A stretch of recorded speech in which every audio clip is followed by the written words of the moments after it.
Salam dan bahagia. Pendidikan merupakan salah satu hal penting yang harus kita berikan terhadap generasi muda Indonesia. Salah satu hal yang menjadi dasar dari pengembangan pendidikan ini adalah kodrat yang dimiliki oleh anak itu sendiri. Kodrat pada anak ada dua macam, yaitu kodrat zaman dan juga kodrat alam, yang akan sangat berpengaruh sekali terhadap perkembangan pendidikan yang akan dia tempuh. Kodrat zaman tentunya kita sebagai seorang pendidik harus menentukan dan menyesuaikan apa yang kita berikan kepada mereka sesuai dengan zaman yang sedang kita jalani. Jangan kita mendidik anak didik kita dengan hal-hal yang monoton, yang tertinggal oleh zaman, sehingga anak-anak merasa kurang menarik terhadap hal itu. Selain kodrat zaman, ada kodrat juga alam. Kodrat alam akan memberikan sumbangsih yang sangat besar terhadap keberhasilan pendidikan terhadap anak didik kita.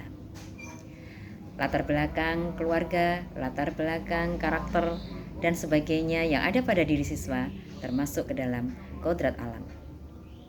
Dua kodrat ini sangatlah penting yang harus kita pertimbangkan dalam menyampaikan sebuah pendidikan. Pendidikan kepada anak-anak didik kita juga bisa kita terapkan berdasarkan pemikiran Ki Hajar Dewantara.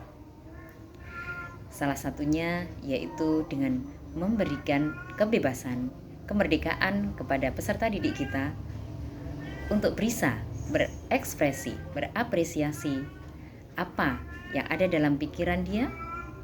Kita sebagai guru bertugas sebagai fasilitator.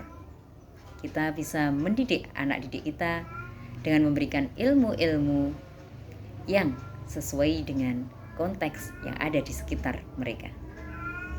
Kenapa hal ini sangat penting? Karena jika pembelajaran kita sesuaikan dengan kehidupan yang ada di sekitar mereka, kemungkinan besar keberhasilannya sangatlah maksimal. Kebiasaan yang kita temukan sehari-hari di sekitar kita, kita jadikan sebagai sarana untuk mensukseskan pencapaian tujuan belajar yang akan kita berikan kepada anak didik kita. Contohnya saja, saya yang tinggal di wilayah Jetis, Kabupaten Ponorogo. Di sini banyak sekali kebiasaan-kebiasaan sehari-hari yang bisa saya aplikasikan untuk pensuksesan pendidikan di sekolah saya. Satu contoh hal kecil, di lingkungan saya terdapat wisata religi, yaitu Masjid Tegal Sari, yang seringkali digunakan sebagai tempat ibadah secara umum, baik dari dalam daerah saya sendiri ataupun dari luar daerah. Kebiasaan-kebiasaan lain yaitu pelaksanaan sholat 5 waktu yang sesuai dengan waktunya, sedikit banyak juga memberikan sumbangsih terhadap pendisiplinan anak-anak dalam beribadah. Beribadah tidak hanya di rumah tapi juga di sekolah. Saat pelaksanaan sholat berjamaah, ketika mendengar azan tepat pada waktunya, anak-anak segera bergegas mengambil air wudhu dan melaksanakan sholat sesuai waktunya. Selain hal tersebut, masih banyak lagi konteks yang ada di sekitar lingkungan kita. Dalam penerapannya, kita harus memunculkan hal-hal penting untuk menciptakan sebuah karakter terhadap peserta didik kita. Kita bisa mengemas dalam bentuk pembelajaran kelompok yang di dalamnya terdapat unsur-unsur gotong royong, kerjasama, saling menghargai, dan saling menghormati.